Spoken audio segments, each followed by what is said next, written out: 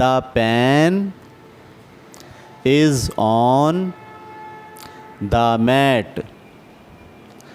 The man has a nap on the mat.